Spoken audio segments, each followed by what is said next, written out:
So hopefully it's all working. Good morning. We're good. Thanks, John. This is so helpful. Great. Oh my gosh, you guys, it's good to see you, Kate. Good morning, Kate. Susan. Hi.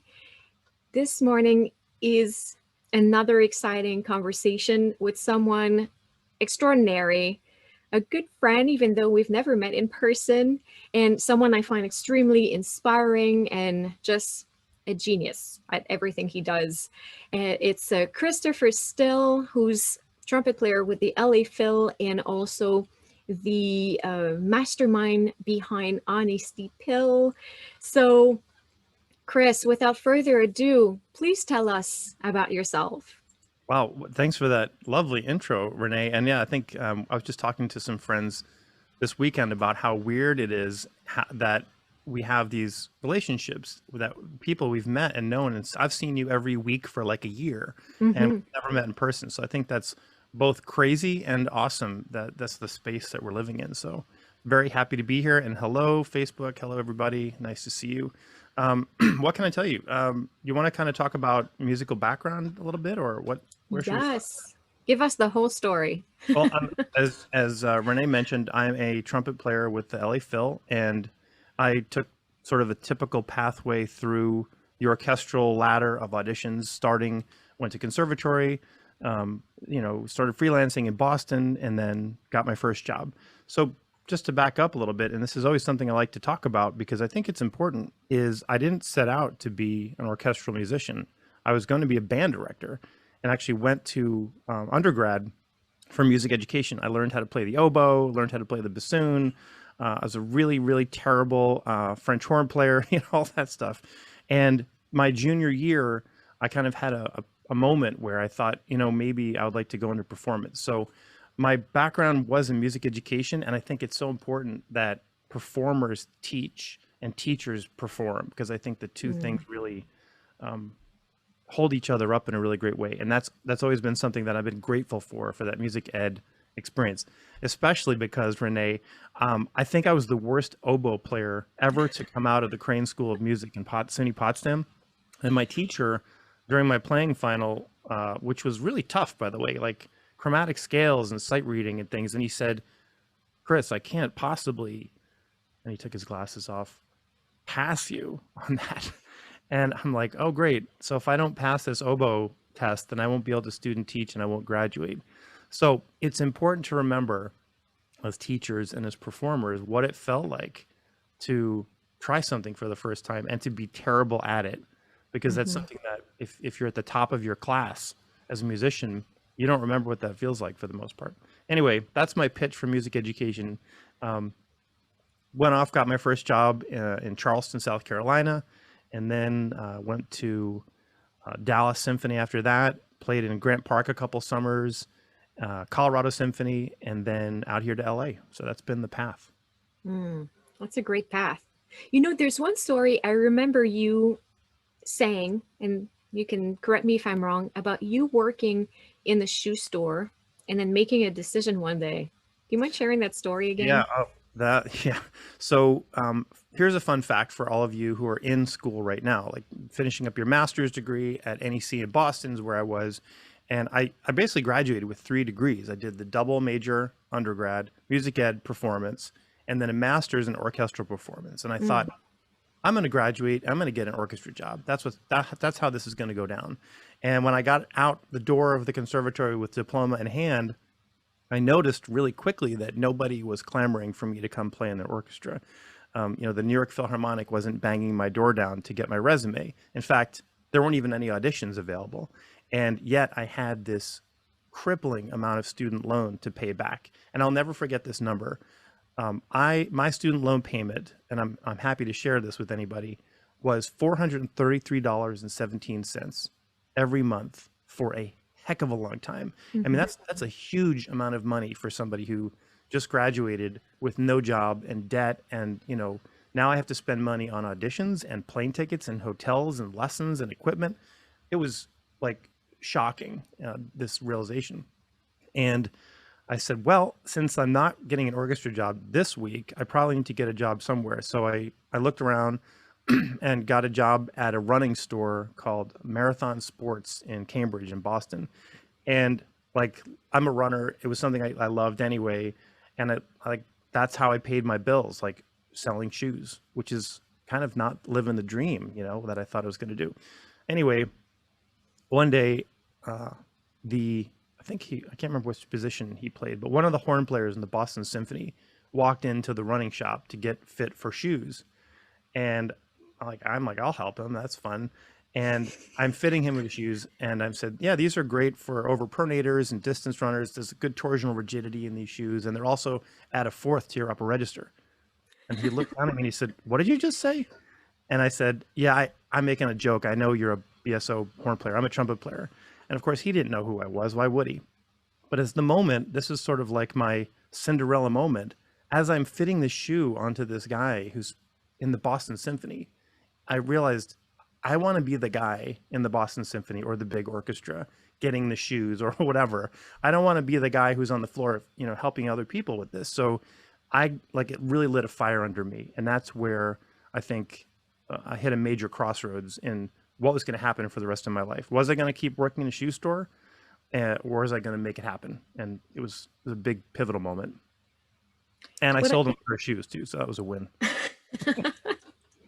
What I love many things about this story, but it's also, for me, I think it demonstrates the power of what happens when you really, I mean, you said light a fire under, it's when you double down on yourself and really, you do what it takes to get there. And I feel like at times to get an audition, to get a position in an orchestra like this, it requires a lot of sacrifices and a lot of faith and a lot of trust. And at times, we're very careful, we're afraid, so we try to have a lot of backup plans. And I think it's important to remember too that it's important to jump all in and do, if you want to win a job in a big orchestra, you might have to make some hard choices in terms of how much you're going to practice, where you're going to spend money on lessons, on training, on coaching, all of these things. And I have like mixed feelings about that. And if I can share something with you, there's a great quote from the book Big Magic by Liz Gilbert. And she says something like, creative people, please don't quit your day job. Mm-hmm. And she's like, no, really, don't quit your day job. Because if you put all that pressure of paying off the student loans or paying the car payment or paying for groceries on your next screenplay or audition result, the amount of pressure that puts on you it's not healthy, and it's not aligned with anything positive. It's a sort of a negative focused thing. Whereas if you have a job, at the running store or whatever, and hopefully that job that you find that supports you isn't a soul-sucking endeavor. I actually loved working in that place. It was a positive place full of active people who weren't musicians, so it was kind of a refreshing place for me to be. And I mean, I worked there enough that I could pay off that student loan, which was my biggest expense. So I'm kind of mixed about having plan B. On the other hand, I think if you're going to go for it, and this is really what your life's going to be, whether it's an orchestra job or whatever, you have to commit. Like, you really need to commit every ounce of your body for a period of time. I think of this in terms of this idea of like a rocket taking off. The amount of fuel for the initial liftoff, these boosters just erupting with this incredible amount of power and burning through fuel like crazy, and everything is shaking, and you're not even sure if it's going to stay together. And once you get past the pull of the gravity and you get into the orbit, those boosters drop away. They're gone. And then all you really need to do is just every now and then you kind of hit those little, the little blasters that go back and forth. But I think most musicians, and I don't know if this is like a lack mindset or where this comes from, but we put those boosters on if you're lucky enough to even figure out that you need to use that much fuel, because some people sort of just spin around and never actually get there. But they get into orbit and then they just keep burning up. And I know I've been guilty of that. I still do that in some areas of my life. So it's a tricky thing, this goal setting thing with being a creative, of how much energy and how you focus that energy. And if you can ever let go of it and find balance, Because at the Yeah. end of the day, we didn't get into this to be stress balls and be broke, right? No, we got into this because it's something that enlivens us and inspires. So anyway, Yeah.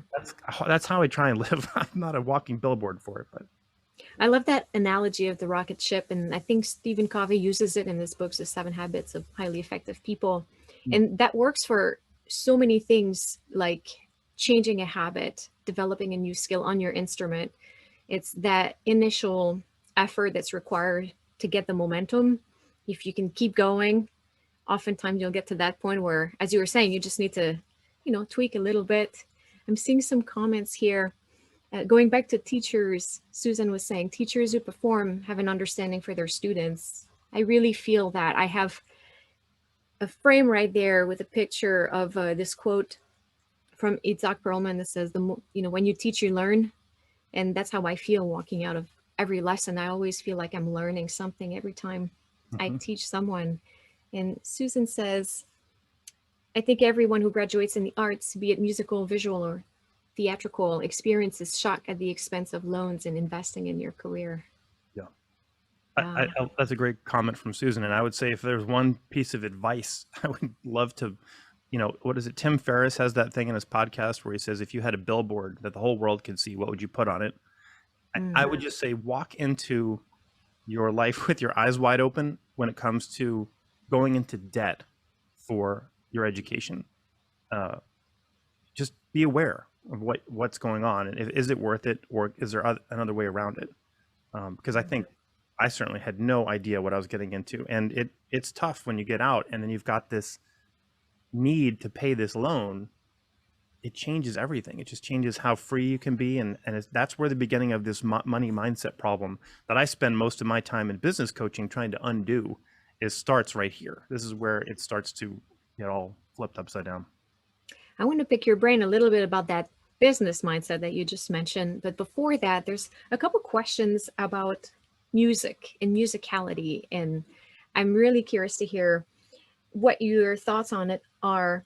Someone was wondering how you practice expression. And this is a question I get so much here in the tribe, people responding to the podcast. When it comes to musicality and expression, how does one practice that? Oh, that's an awesome question. And, I'm just a trumpet player, so I don't know if I'm most qualified to answer this, but there was a book that somebody put out, I don't know, good grief, it's 25 years ago, when they interviewed all of these trumpet players. And one of the questions in the back of this interview was, what is your favorite recording to listen to? And, people were talking about Maurice Andre's Haydn Trumpet Concerto, Wynton Marsalis, or, all these like really standard classic trumpet recordings. They were all quoting. Two of these trumpet players in this interview, one of them mentioned Cecilia Bartoli, and the other one mentioned an oboist from, I think it might have been the Principal of Chicago or something, had a solo CD. And they were talking about listening to the voice or other instruments that really embody a vocal quality. Like I find great oboe playing to be, and great cello playing too, to be just sort of the pinnacle of that. And coincidentally, those two trumpet players were two of my favorite trumpet players out of that whole list of interviews. I love their playing the most. So there's a correlation that the answer to what you're looking for might not be exactly where you expect it to be. One of my teachers, Jim Pandolfi, used to say the measure of a person's enlightenment is their relationship to paradox. Right? The measure of a person's enlightenment is their relationship to paradox, which basically says that it's a world of opposites. If you think you need to go in this direction, you might be right, but it oftentimes is the opposite. Like if your upper register is a problem, it's not the upper register that's a problem. It's probably what you were doing in the measures preceding that high note, tension or whatever, or manipulation. So when it comes to expression, I don't want to listen to trumpet players. Sorry, trumpet players, but I think I can tap to the root of what it is I'm trying to get to musically if I take what I know out of the equation. Because when I pick up a trumpet or I listen to a great trumpet player, I hear the tendencies of the instrument. I hear my own habits being reflected in that person's playing. I'm distracted by things that they can do that I can't do, Whereas if I'm just listening to a voice, a human voice, or an instrument that I'm not so familiar with, then I can just listen to the musicality and the expression component of it. So that is a huge thing I have my students do, is to sing their excerpts. We sing, my students, when I teach private trumpet lessons, it's all about the singing. You can learn so much more off of your instrument, and you will not be encumbered by a tricky fingering or a note that's sort of in the crack of your range or whatever. So as far as tapping into it, that's a great place to go. And this is kind of a three-part answer here, which I'll try and do a little quicker. The second thing is, am I actually doing it? Because we are not aware of what we sound like. I mean, I don't even know what my voice sounds like. Back in the days of answering machines with the little tape that spun around, most of you guys don't know what that is probably, right? But you would go to your friend's house and you'd hear a message that you had left on their answering machine, and it was unrecognizable as your own voice because you don't often hear yourself recorded, especially when we were growing up. So this expression, this levels of awareness by listening to someone outside of your own comfort zone. Then the recording aspect, what do I actually sound like? Am I getting that? Is it actually coming across, or is it muted or rounded? And you're going to find that it's probably muted and rounded. You're probably not being as expressive as you think you are. And then the third thing is, how to like capture that? And that's part of using notation in a specific way, that you come up with a language of symbols that works for you, that reminds you of the first part, the singer or the oboe player, but not to get bogged down in the notation. And then for me, that becomes like a feedback loop where I go from inspiration to awareness to notation and back around and around. And then hopefully I'm delivering what I think I'm delivering in my head. This is amazing. This is great. And you know, I feel like, what's that? It doesn't always work, but that's the plan. In many ways, I feel like it embodies mind over finger, is have the concept, the idea. And of course, that this is also, you know, emotionally how you respond to your concept and if you like it. But how does it go from a concept to execution? And as you were talking, I had to pull out this post that I have right next to me all the time that's related to the first thing that you talked about, which is, I don't know if people can see, but it's the reason not to do it is often the reason. Oh, no, you can't see. I'll read it. The reason not to do it is the reason to do it. Not always, but oftentimes, you know, in so many situations, it's scary. It's out of my comfort zone. Or even the opposite, I have to work. Well, maybe not working would be the best thing. Maybe resting would be the best thing. So I enjoy contemplating this paradox of time. The reason not to do it is the reason to do it. It's a lot of fun. And the story I always tell, and I'll tell it super short if you want to hear it, is when Mandy and I first got married, we went to Hawaii like you do, and we were going to go snorkeling, and we went to the best place to get fitted perfectly for snorkel masks and to see these amazing fish that were just below the surface, right? I couldn't wait to see this. And Mandy just right in the water, she's down there looking at the fish, and I put my mask on. I wear contact lenses, so I was really conscious about tightening it up so that water wouldn't get in there and knock my contact out. It would have ruined the whole afternoon. Put my face underwater, water starts rushing into the mask. So I come up, I shake it off, I tighten the mask more. I'm like, this time it's going to be perfect. I go down underwater, more water's rushing in. And on the third try, I come up and Mandy circles back. She's like, what's wrong? I'm like, this mask leaks. I have cranked it down to the last notch and the water is just pouring in. And she, like she always does, has the right answers for me. And she loosened the thing completely. So it was just completely like no straps at all, and just pushed it onto my face, and it just stuck there all by itself. And then she went click, click, and that was all that was required. I mean, that's a weird example, but that was so clear that the tighter I went, the worse it got. And so it's a world of opposites. And now I remember that stupid snorkel, and I think, what else in my life around here am I tightening down or overworking or overthinking that I can just let go and stand back and just go click, and the thing will fall right into place. It happens every day. When I let it, it happens every day. I'm going to remember that too. Just go click. Yes. This is awesome. Christopher, you have lots of amazing content out there. You have courses on audition, and you're also a businessman. And this is really inspiring for so many people because I feel like as creatives, musicians, artists, we also often have this spirit of entrepreneurship, and that can be a scary world for some of us. What would your advice be to some people who feel some sort of calling to start something in their musical life? Yeah, when you said you're a businessman, I had this like visual of like a tweed hat and a leather briefcase and getting into my Studebaker or something. And, and that's funny that that flashed into my head because it's actually so the opposite now, Hmm. where I'm a business person. What does that even mean? I think basically here's a fun fact. If you, and musicians hate to hear this, but it's true. If you are a musician, if you are a performer, if you are a teacher, you are in sales. Yeah. You are in sales. And what does that mean? I'm kind of being cheeky, but what it means is, why should anybody listen to you? Why should I buy tickets for your orchestra? Why should I buy your CD? Why should I enroll in your class? You got to convince me. And I don't really care about your resume or the pedigree or whatever. All I care about is what problem can you solve for me right now?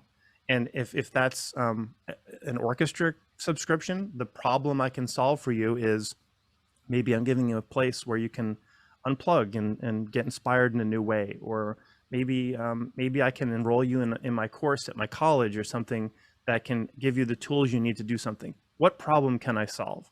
And I think that this is like a huge topic. Actually, I'm going to do a live event on this summer. This is a huge topic about everybody has gotten like to the halfway mark, like graduated with a degree, become a great musician, recorded a CD. Like, here's a flute and piano CD I did, right? That's only half of the race. It's only half of the marathon. There's a whole other 50% over here that musicians don't know anything about: public speaking, marketing, organization, networking. And when I say you're in sales, that doesn't mean you have to be a cheesy used car salesperson. No, I mean, you can still be authentic and leading with service, but you have to convince somebody why they should come and engage with your art or your information or your whatever. And I think that's everybody, everybody listening who has something in their head. You all have a book to write. You all have a podcast you could run. You all have an online course you could give, all of you, because you have spent the 10,000 hours in the practice room to develop mastery of this thing that you do. And with that came a whole other toolkit of time management and relationship management and determination and balance and yoga and stress and all the things that you need. And maybe it's like one of those soundboards like I have sitting here. Maybe they're not all at 10.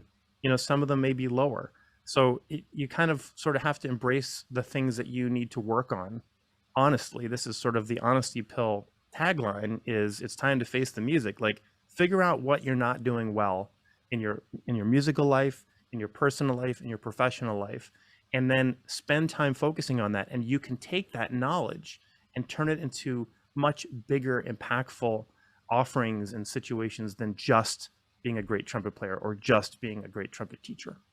Yeah, this is really great information.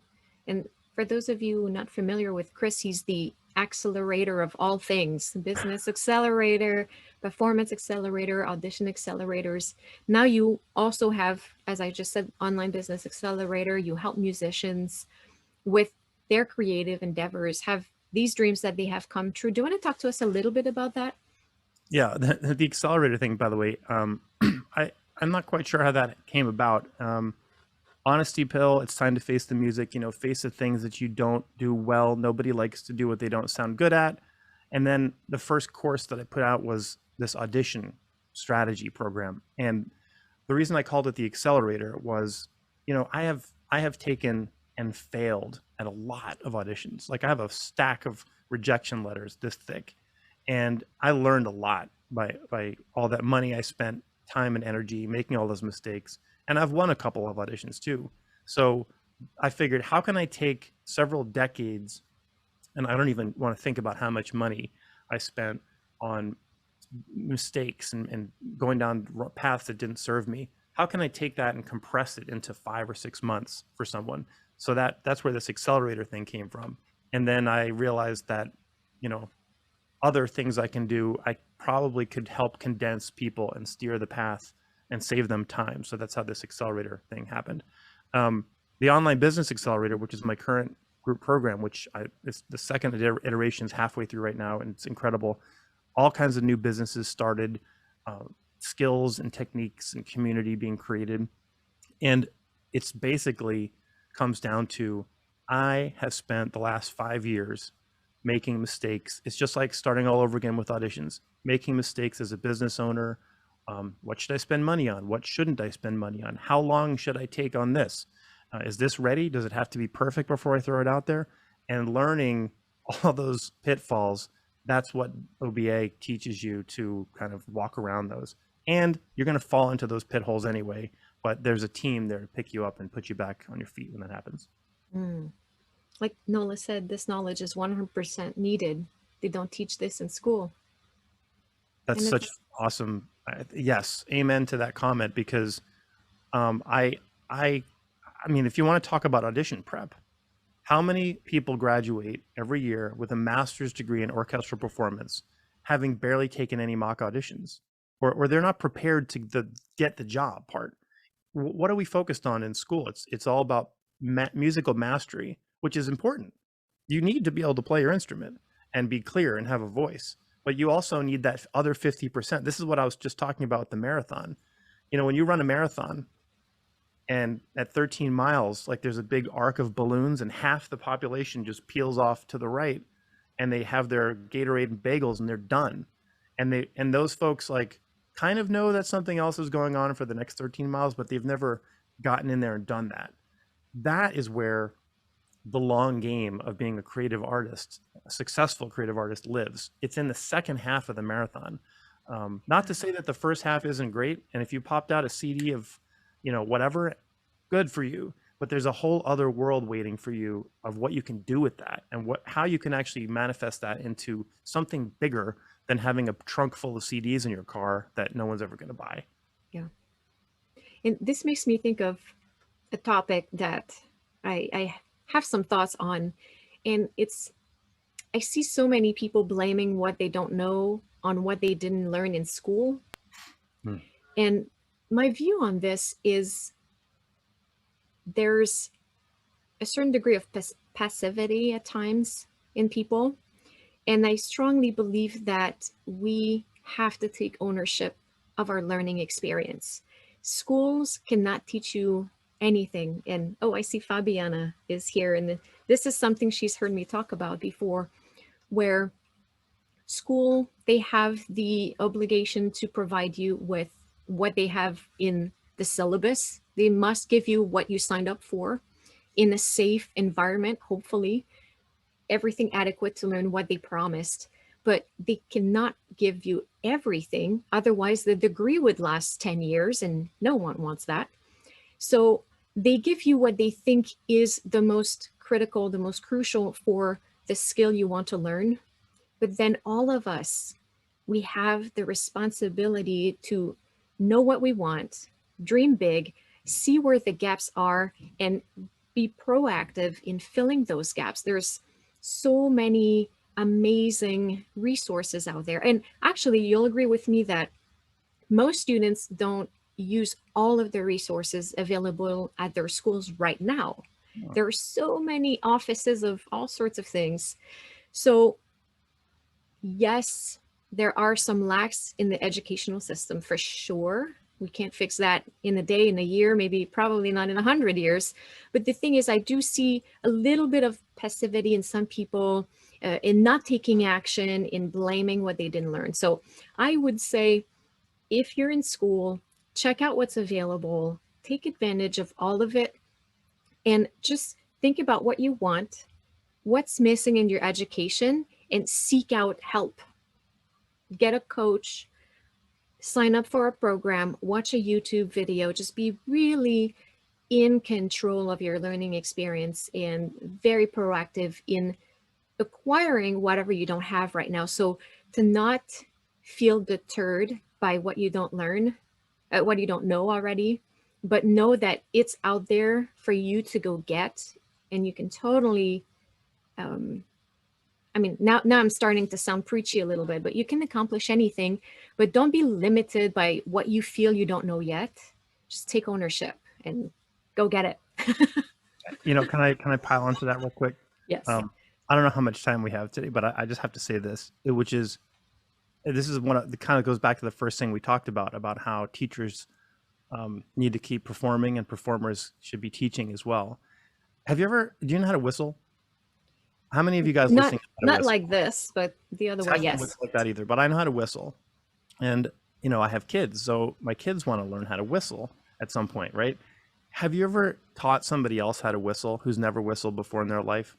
It is very difficult. Like, how do you describe to someone, well, your tongue kind of goes, let's see, the tip of it goes, it's really weird. It's like teaching somebody to articulate on the trumpet or do a trill or whatever.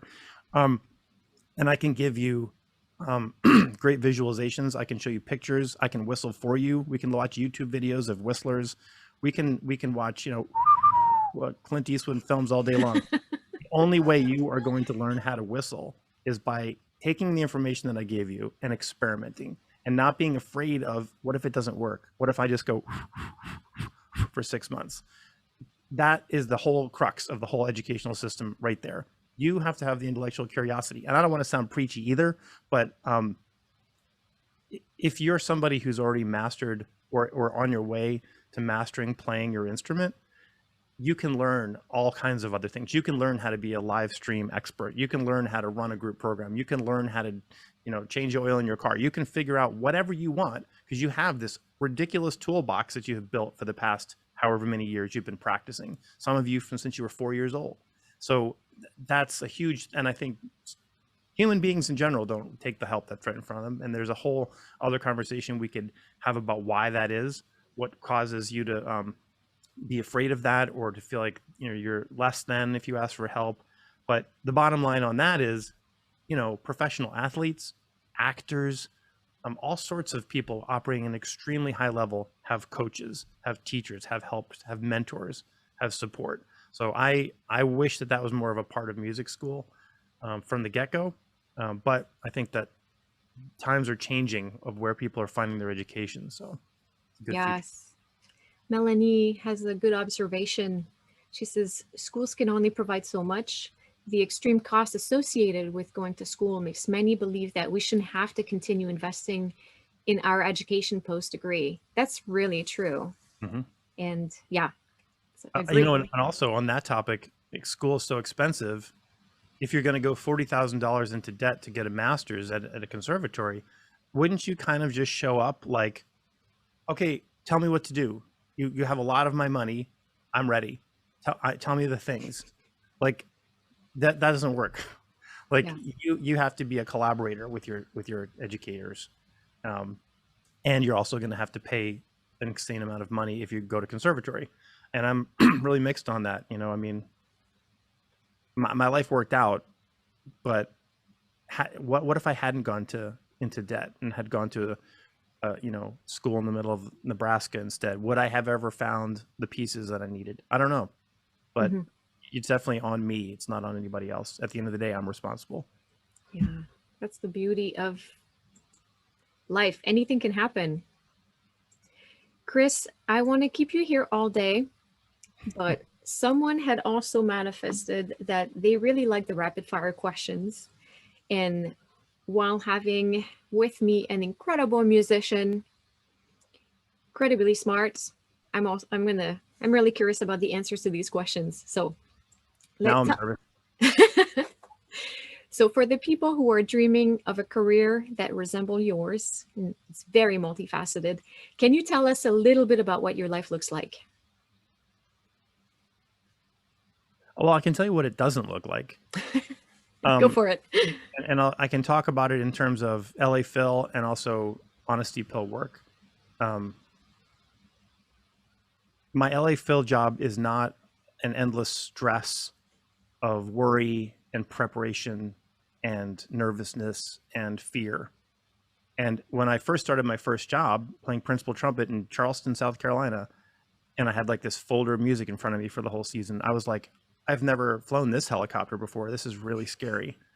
Um, the, these skills are cumulative, and there's only so many challenges that there are.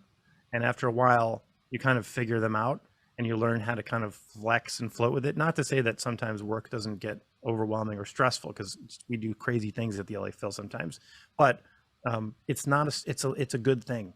It's not a striving life. There's a point where you are in orbit and you can just hit those little boosters. So that's the LA Phil piece. The making an income as a coach and as a business coach, here's what my life doesn't look like. I don't write a course and throw it online and then go to sleep, and all of a sudden I wake up in the morning and there's $100,000 in my bank account. Like, there's no such thing as passive income when it comes to this whole new hybrid space, which I think we're all living in. And takes work and takes effort and diligence. Just like at the beginning of your music career, this new thing that you could be doing takes an engagement from you. Having said that, it's really fun, and it taps into the creative part of my brain that, like, maybe I was first tapping into when I was figuring out how auditions worked. So I guess that's what my life looks like. Such a great answer. What's a habit that you have and that you think contributed to your success? Self-recording in all levels. Playing, watching videos of myself speak.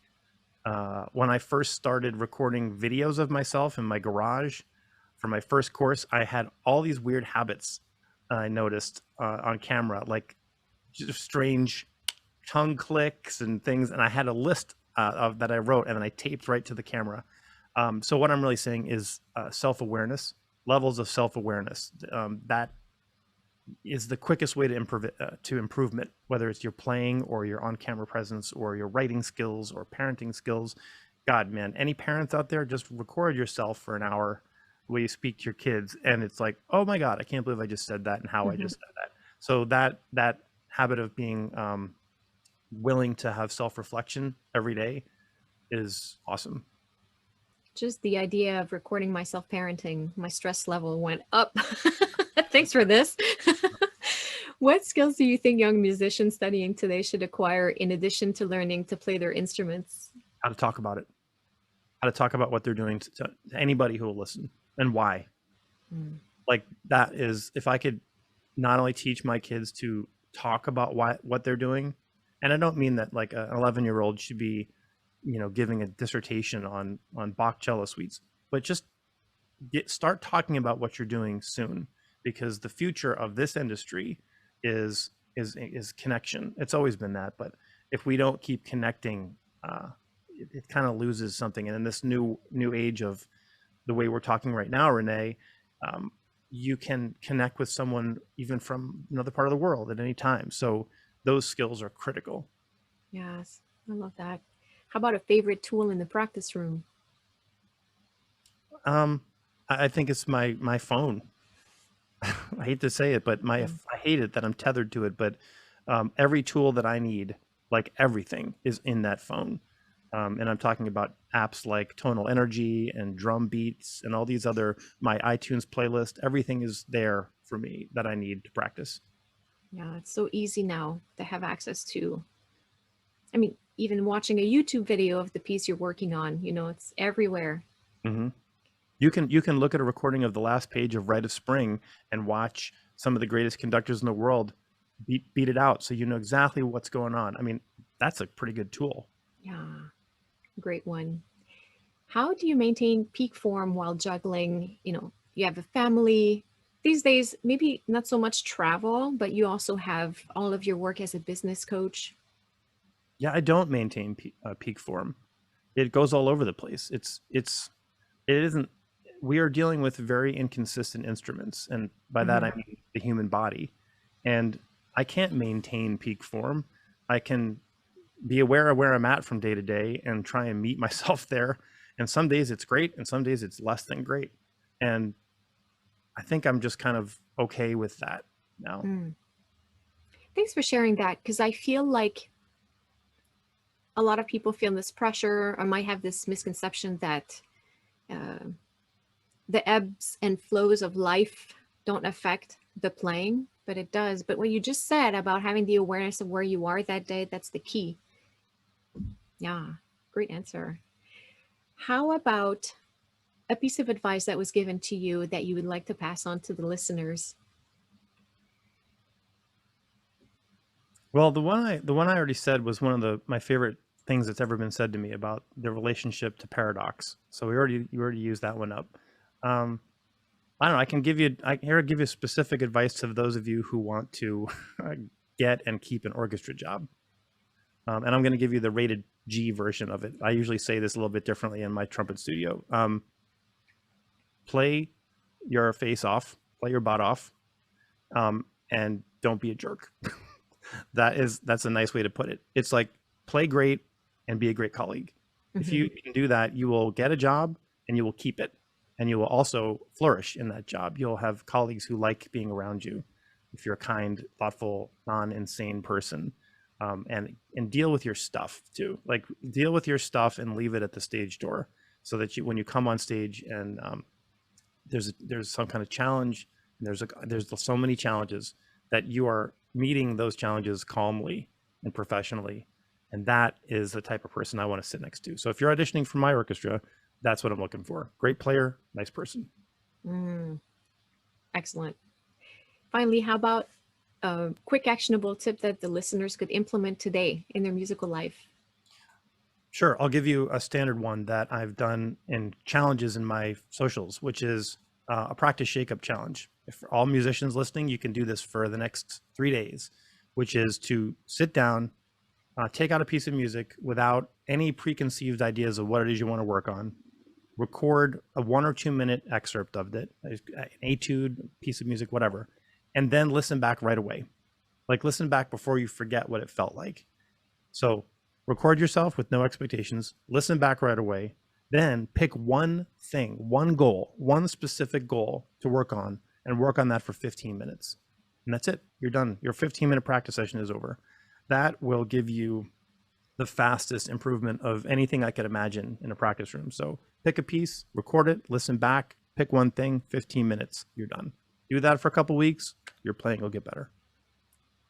This is awesome. I love that. Hillary says, I like the deal with your stuff part of that. I think it's important in ensembles. Oh, heck yeah. They're a marriage, right? You know, it's a relationship, and you're literally, back from before COVID, you're literally sitting like knee to knee with these people for decades and getting really inside of their minds, and how, especially I'm a section player. So I lead sometimes, but I also, my job is to be aware of nuance and what's happening next to me. And that type of relationship can only happen when people are there's no blockage of some kind. And that exists, unfortunately, too. But yeah. I mean, speaking of things we wish schools taught us, I remember thinking they should give every musician psychology classes before they graduate. Oh, better than that. Everybody should be in therapy. Everybody. For at least 1 year. Everyone should have therapy just to know what it's like. Because if you can't like deal with yourself, how can anybody else deal with you? So yeah. And musicians are special, right? We have, this is a whole nother conversation, but there's like expectations, especially when you've spent money on a degree. You're like, well, where's my job? That was me when I graduated from NEC. Where's that job? And so then that's the moment where this mindset stuff starts to fall apart if you're not aware of it. Yes. Yeah, that's so true. Chris, I can't thank you enough for being here today. As always, I am blown away by your wisdom and your brilliance. And it's always such a treat for me to be face to face with you and soak in all of this information. So thank you so much. Thanks for having me. Thank you for giving me the opportunity to see you and visit with you. We haven't seen each other face to face in a while, and to talk to your folks out there, because we're all part of the same community. It's nice to connect. Where can they find you? Tell us everything. Where are you? Yeah, the best way to get in the loop on everything that's happening over here, honestypill.com, and just just get on my mailing list. That's where all the free offers and announcements and more of my random thoughts will be posted there all the time. I've got a couple things coming up this summer, but my next live event is first week of August, and it's going to be dealing with that topic of how do you level past the middle, that 50% mark, that half marathon mark, and what happens over here and what could happen over here. So there's no landing page or anything up for that yet, but honestypill.com is the best place. And of course, I'm on all the socials, Instagram, Facebook, Twitter, although I have ignored my Twitter for a long time. Honesty Pill is the best place. Yeah, and the website is full of such great information, and same thing with Facebook page and Instagram. So highly recommend everyone check out Honesty Pill everywhere. If you want one thing to do on my website right now, other than subscribe, go to the website, go to the free resource library, and there's a bunch of free videos there. And there's one called the Mindset Shift game. And it's a game you can play with a stack of index cards. And that I would suggest everybody who can hear this, go check that video out. It's one of the funnest things on my website to do. And it could literally like be a game changer with a $2 stack of index cards. Nice. Thanks for reminding me, because I had seen that and made a mental note and never went back. So, okay, you're on. Challenge set. Thanks so much, Chris. And yeah, Thanks. What else can I say? Have a great day. See you in person at some point.